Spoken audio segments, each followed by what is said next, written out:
No story ever written for the screen is as dramatic as the story of the screen itself. The First Amendment of the United States Constitution states that Congress shall make no law abridging the freedom of speech or of the press. The question of who this right protects has been regularly debated over the past 2 centuries. In 1915, the U.S. Supreme Court heard its first case related to the issue of film censorship. In a unanimous decision, the court ruled that film is a completely commercial pursuit and is therefore not protected by this First Amendment right. In the years that followed, the film industry operated under the Motion Picture Production Code, a set of rules developed by the filmmakers to demonstrate their responsibility to protect the public. In 1952, the issue of First Amendment rights for filmmakers again came before the U.S. Supreme Court. In another unanimous decision, the court overturned their previous ruling. In a case involving a foreign film aptly named The Miracle, the court officially granted First and 14th Amendment rights to motion pictures. While filmmakers now had complete freedom to realize their artistic vision, the Motion Picture Association of America believed that it still had a responsibility to protect its audiences from exposure to mature content. In 1968, the MPAA introduced a film rating system. Without the efforts of the MPAA and the film industry's willingness to self-censor through its movie rating system, filmmakers might not have the right to free expression that they enjoy today.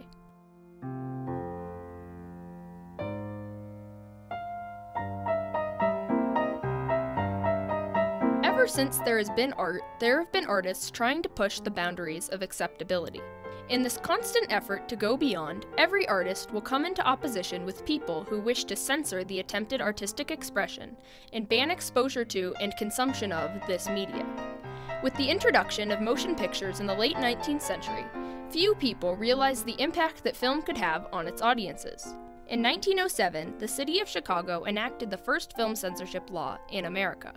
In response to this, a collection of prominent theater owners and distributors, including Edison, Biograph, Pathé, and Gaumont, joined John Collier of the People's Institute in 1909 to explore formation of a voluntary board of censorship to regulate films. Their goal was to eliminate obscene pictures and pictures of crime for crime's sake from the New York Moving Picture Show. This was the first time that the film industry attempted to take responsibility for the material presented in motion pictures. In parallel, several states and cities formed their own censorship processes for film. But, as these review boards multiplied, the industry began to push back. In 1915, the Mutual Film Corporation came into the eye of the court. Mutual was a film distributor that was looking to show movies in the state of Ohio. Ohio had set up its own board of censorship. Mutual stated that the law requiring state censorship was unconstitutional and brought the Industrial Commission of Ohio to court. This case made its way to the U.S. Supreme Court. In a unanimous decision, the court ruled against Mutual, allowing state and local censorship to continue. Speaking for the court, Justice Joseph McKenna stated that the exhibition of motion pictures is a business pure and simple. The court decided that films were not protected by First Amendment rights. This ruling left the responsibility of film censorship in the hands of state and municipal censorship authorities. In 1922, a series of events tarnished the image of Hollywood. The major studios banded together to start the Motion Pictures Producers and Distributors of America, MPPDA. This group was formed with the intent of advancing the business interests of its members. The first president of the organization was William H. Hayes. When Congress considered the possibility of forming a federal motion picture commission, the MPPDA responded by introducing a loose set of moral guidelines, which came to be known as the Don'ts and Be Carefuls. In October of 1929, several prominent Catholic laypeople, including Joseph Breen, a journalist, met to discuss the possibility of starting a self-censorship board in order to hold the industry responsible for the work that was created. When Breen and his associates brought their ideas to the MPPDA, they were met with enthusiasm. In fact, Hayes later remarked, "My eyes nearly popped out. This was the very thing I had been looking for." The text of A Code to Maintain Social and Community Values and the Production of Silent, Synchronized, and Talking Motion Pictures was ratified on March 31, 1930. The Motion Picture Production Code came to be known as the Hayes Code. It would apply to all movies, newsreels, and cartoons produced by the industry. Once adopted, it became clear that the code looked much better on paper than it was in practice. Many of those who had agreed to comply immediately began violating the protocols. This continued until 1934, when Breen was named head of the new Production Code Administration, PCA. For the next decade and a half, the film industry operated under the Hays Code. As head of the PCA, Breen single-handedly controlled the film industry's output. In fact, a 1936 Liberty magazine article remarked that Breen has more influence in standardizing world thinking than Mussolini, Hitler, or Stalin. This period also saw much change for the MPPDA. Will Hays left the organization in 1945 and was replaced by Eric Johnston. Within his first year of holding the position, Johnston rebranded the MPPDA as the Motion Picture Association of America, MPAA. In 1952, another case of film censorship rights came into the public eye.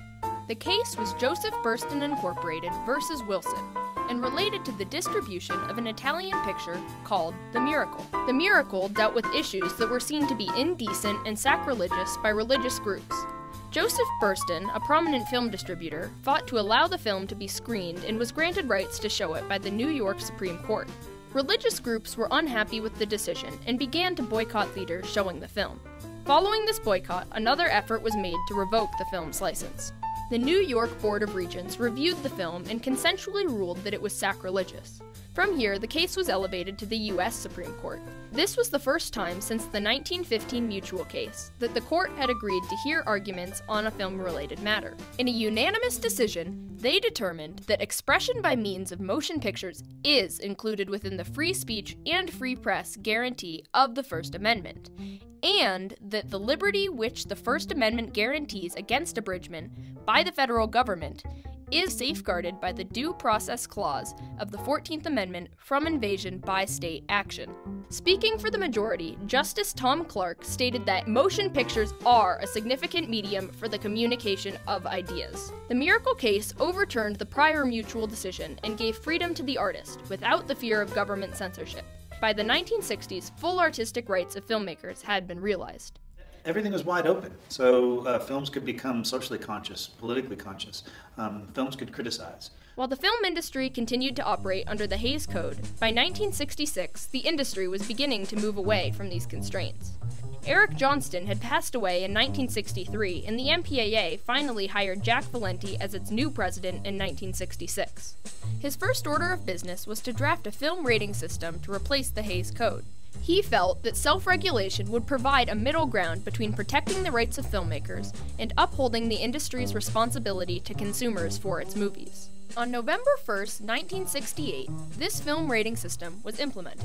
This system was to be enforced by an internal body dubbed the Classification and Rating Administration. The film rating system from 1968 is very close to the one that is currently in place. Many other countries continue to operate with both a film rating system and national censorship board.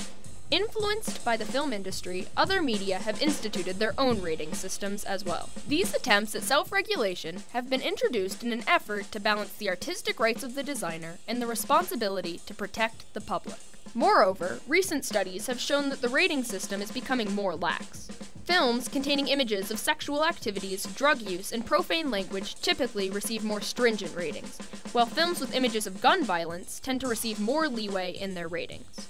If a film is initially rated an R, there are times when people will fight to get that knocked back down to a PG-13 because, you can broaden the audience by that. So they'll make changes to a film. The introduction of the film rating system revolutionized filmmaking and the ability of the filmmaker to make art. In two Supreme Court cases, the Mutual case in 1915 that established a precedent for film censorship, and the Miracle case in 1952 that overturned the previous decision, the rights of filmmakers were discussed and established. Throughout the last century, several systems of self-censorship have been practiced in order to balance the rights of filmmakers with the responsibility they hold to the viewing public. With the creation of the MPAA film rating system in 1968, filmmakers were able to secure their artistic freedom while demonstrating their responsibility to protect audiences from exposure to mature content. Without the efforts of Will Hays, Joseph Breen, Jack Valenti, and the entire Motion Picture Association of America, as well as the film industry's willingness to self-censor through the movie rating system, filmmakers may never have attained full rights to realize their artistic vision.